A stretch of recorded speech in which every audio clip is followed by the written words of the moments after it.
नमस्कार जल किते साधारण शब्दटीए नुहे कि किंतु केबे भाबिछंती एहा ही आम पृथ्वीर सबुठारु जटिल आउ सबुठारु मूल्यवान संपद। एहा जीवन दिए आउ एहार अभाव पूरा सभ्यताकू विपदरे पकाई देई पारे। तेबे आज आसंतु भारतर जल कहानीर गभीरताकू बुझिबा, जेउटी प्रचुर पानी भी अछि आउ पानीर घोर अभाव भी अछि। अच्छा, आम आलोचना एही ठारु ही आरंभ हेउछि। जदि आम पृथ्वी को नील ग्रह बोली कुहाजाए आउ तार प्राय 75% भाग पानी रे बुड़ी रहिछि, तेबे आमे पानी पाई एते संघर्ष काहींकी करुछे? एही विडंबना पछर रहस्यटा प्रकृतरे कौन?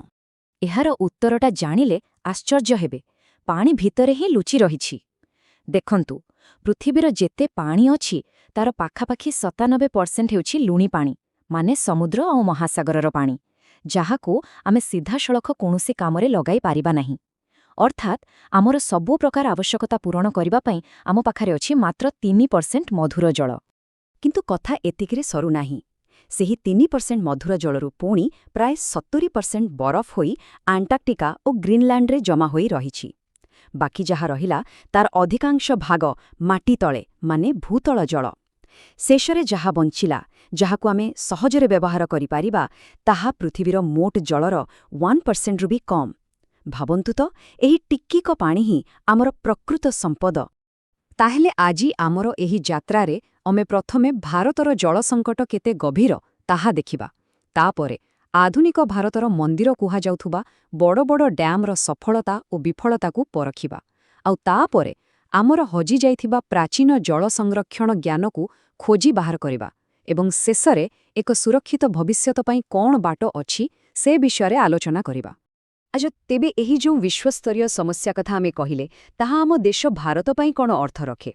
चलंतु एबे भारतर तृषार्थ भविष्यत उपरे नजर पकाइबा एवं आमे केते बड़ जल संकटर सामना करुछे ताकू बुझिबाकू चेष्टा करिबा। देखंतु, भारतर स्थिति वास्तवरे चिंताजनक। आम पाखरे पृथ्वीर मोट वर्षा जलर मात्र 4% पड़े, किंतु आमकू दुनियार 18% लोकों शोष मेंटाइबाकू पड़े। हिसाबटा केमिति अड़ुआ लागुछि नुहे कि? सेथिपाई तो मुंडपिछा जल उपलब्धता मामलारे आमे पृथ्वीरे 133तम स्थानरे पड़ी रहिचे। आउ सबुठारु भयंकर कथा हेउछि जातिसंघर विश्व जल विकास रिपोर्ट कहुछि जे 2025 सुद्धा माने आउ किछि वर्ष भितरे भारतर गोटी बहुत बड़ अंचल भयंकर जल संकटर सामना करिबो। एहा केवल एक आकलन नुहे, एहा एक सतर्क घंटी। एते बड़ संकटर मुकाबिला पई स्वाधीन भारतर नेता माने एक बहुत बड़ आउ साहसिक स्वप्न देखिथिले। स्वप्न थिला देशर बड़ बड़ नदीगुड़िकु बांधिबा, सेमानंकु नियंत्रण करिबा एवं सेगुड़िकु देशर प्रगतिर साधनरे परिणत करिबा। आउ एही स्वप्नकु सबुठार भल भावरे बुझाइथिले प्रधानमंत्री जवाहरलाल नेहरू। से एही बहुमुखी नदीबंध योजनागुड़िकु आधुनिक भारतर मंदिर बोली कहिथिले, कारण सेमानंक पई एगुड़िक केवल इटा पत्थरर निर्माण नथिला, एगुड़िक थिला देशर विकासर प्रतीक। आउ एही स्वप्नकू साकार करिबा पई गोटिए परे गोटिए विशाल प्रकल्प छिड़ा हेला। भाक्रानांगल, आम ओडिशार हीराकुद, दामोदर उपत्यका एवं सरदार सरोवर। एगुड़िक केवल डैम नथिला, एगुड़िक थिला जलसेचन, विद्युत उत्पादन आउ बन्या नियंत्रण माध्यमरे देशर भाग्य बदलाइबार प्रतिश्रुति। किंतु कहंती ना, प्रत्येक स्वप्नर एक मूल्य थाए। एही आधुनिक मंदिरगुड़िकर निर्माण सांगरे एक अंधकार दिग मध्य नेई आसिथिला, जाहाकू हुएत सेतेबेले अणदेखा करा जाइथिला। चलंतु एबे सेही अप्रत्याशित ख्यातिगुड़िक उपरे नजर पकाइबा। गोटिए पटे सबुज खेत आउ आलोकित सहरर स्वप्न थिला, किंतु तार अन्यपटे थिला लक्ष लक्ष लोकंकर भिटामाटी छाड़िबार कठोर वास्तवता, अमूल्य जंगल आउ जीवजंतुंकर विनाश आउ पानीकु नेई नुआ नुआ सामाजिक संघर्षर आरंभ। प्रतिश्रुति आउ वास्तवता भितरे बहुत फरक थिला।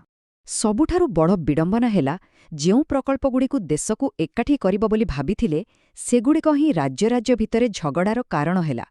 कावेरी, कृष्णा, नर्मदा भोड़ी नदीगुड़िक जीवन देवा बदଳରେ राजनैतिक युद्धक्षेत्र पालटिगला, आउ सेही विवाद आजि पर्यंत भी चालिछि। एही सबु भितरु ही जन्म नेला जन आंदोलन। ଡ୍ୟାମ୍ ଦ୍ୱାରା ବିସ୍ଥାପିତ ହେଉଥିବା ସାଧାରଣ ଲୋକ, ଆଦିବାସୀ, ପରିବେଶବିତ୍ ସମସ୍ତେ ଏକାଠି ହୋଇ ଏହାର ବିରୋଧ କଲେ। ନର୍ମଦା ବଞ୍ଚାଓ ଆନ୍ଦୋଳନ ଏହାର ସବୁଠାରୁ ବଡ଼ ଉଦାହରଣ। ତେବେ ଏଠି ପ୍ରଶ୍ନ ଉଠୁଛି, ଯଦି ଏହି ବଡ଼ ବଡ଼ ପ୍ରକଳ୍ପରେ ଏତେ ବଡ଼ ବଡ଼ ସମସ୍ୟା, ତାହେଲେ କ'ଣ ଆଉ କିଛି ବାଟ ନାହିଁ? ଆମ ପୂର୍ବପୁରୁଷମାନେ କେମିତି କାମ ଚଲାଉଥିଲେ? ଏହାର ଉତ୍ତର ବୋଧହୁଏ ବଡ଼ ବଡ଼ ମେସିନ୍ ଭିତରେ ନୁହେଁ, ବରଂ ଆମ ଇତିହାସର ପୃଷ୍ଠା ଭିତରେ ଲୁଚି ରହିଛି। ଚାଲନ୍ତୁ ଟିକେ ସମୟ ପଛକୁ ଯାଇ ଆମ ପୂର୍ବଜମାନଙ୍କର ସେହି ଅଦ୍ଭୁତ ଜଳ ପରିଚାଳନା ଜ୍ଞାନକୁ ପୁଣି ଥରେ ଖୋଜି ବାହାର କରିବା। ଆମ ଦେଶର ଭୂଗୋଳ ଯେମିତି ବିବିଧ, ପାଣି ସାଇତିବାର ପଦ୍ଧତି ବି ସେମିତି ଅଭିନବ। ହିମାଳୟରେ ଝରଣା ପାଣିକୁ ଛୋଟ ଛୋଟ ନାଳ କରି ଚାଷ ଜମିକୁ ନିଆଯାଉଥିଲା। ଶୁଖିଲା ରାଜସ୍ଥାନରେ ବର୍ଷା ପାଣିକୁ ଅଟକାଇବା ପାଇଁ ମାଟିର ବନ୍ଧ ତିଆରି ହେଉଥିଲା। ଆଉ ମେଘାଳୟରେ ତ ଶହ ଶହ ବର୍ଷ ଧରି ବାଉଁଶ ପାଇପ୍ ସାହାଯ୍ୟରେ ଜଳସେଚନ କରାଯାଉଛି। ଏସବୁ ହେଉଛି ପ୍ରକୃତି ସହିତ ମିଶି ବଞ୍ଚିବାର ଜ୍ଞାନ। ରାଜସ୍ଥାନର ଟାଙ୍କା ବିଷୟରେ ଜାଣିବା ବହୁତ ମଜାଦାର। ଏହା ହେଉଛି ଘର ଅଗଣାରେ ଥିବା ଗୋଟିଏ ଭୂତଳ ଟାଙ୍କି, ଯେଉଁଥିରେ ଛାତରୁ ବର୍ଷା ପାଣି ସଂଗ୍ରହ କରାଯାଏ। ଯେତେବେଳେ ବାହାରେ ସବୁ ଜଳ ଉତ୍ସ ଶୁଖିଯାଏ, ସେତେବେଳେ ଏହି ପାଣି ହିଁ କାମରେ ଆସେ। ସେମାନେ ଏହାକୁ ପାଲାର ପାଣି କୁହନ୍ତି, ମାନେ ପ୍ରକୃତିର ସବୁଠାରୁ ଶୁଦ୍ଧ ଜଳ। ଆଉ ଜାଣିଛନ୍ତି, ଏହି ପ୍ରାଚୀନ ଜ୍ଞାନ ଆଜି ବି କେତେ ପ୍ରାସଙ୍ଗିକ। ତାମିଲନାଡୁ ଦେଶର ପ୍ରଥମ ରାଜ୍ୟ ଭାବେ ସବୁ ଘର ପାଇଁ ଛାତ ଉପରେ ବର୍ଷା ଜଳ ସଂରକ୍ଷଣକୁ ବାଧ୍ୟତାମୂଳକ କରି ଏକ ବଡ଼ ଉଦାହରଣ ସୃଷ୍ଟି କରିଛି। ତାହେଲେ ଆମେ ବର୍ତ୍ତମାନ କେଉଁଠି ଠିଆ ହୋଇଛି?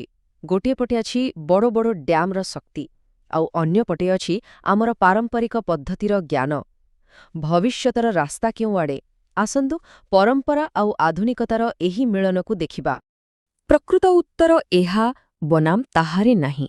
ଏହା ସହିତ ତାହାରେ ଅଛି।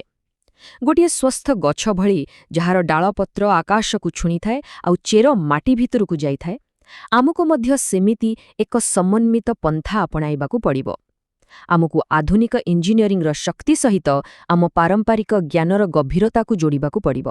ତେଣୁ ଶେଷରେ ଆମେ ଏକ ମୌଳିକ ପ୍ରଶ୍ନ ପାଖରେ ପହଞ୍ଚୁଛେ। ଆମେ କିପରି ଆର୍ଥିକ ବିକାଶର ଆବଶ୍ୟକତା ଆଉ ଆମ ପରିବେଶଗତ ଐତିହ୍ୟର ଜ୍ଞାନ ଭିତରେ ଏକ ସନ୍ତୁଳନ ରଖିପାରିବା? ଏହାର ଉତ୍ତର କେବଳ ସରକାର କିମ୍ବା ନୀତି ନିର୍ଦ୍ଧାରକମାନଙ୍କ ପାଖରେ ନାହିଁ। ଏହା ଆମ ସମସ୍ତଙ୍କର ପସନ୍ଦ ଏବଂ ମୂଲ୍ୟବୋଧ ଉପରେ ନିର୍ଭର କରେ। ଆମ ପାଣିର ଭବିଷ୍ୟତ ଆମେ ଆଜି ନେଉଥିବା ନିଷ୍ପତ୍ତି ଦ୍ୱାରା ହିଁ ତିଆରି ହେବ। ଏହି ପ୍ରଶ୍ନଟି ସହିତ ମୁଁ ଆଜିର ଆଲୋଚନା ଶେଷ କରୁଛି। ଧନ୍ୟବାଦ।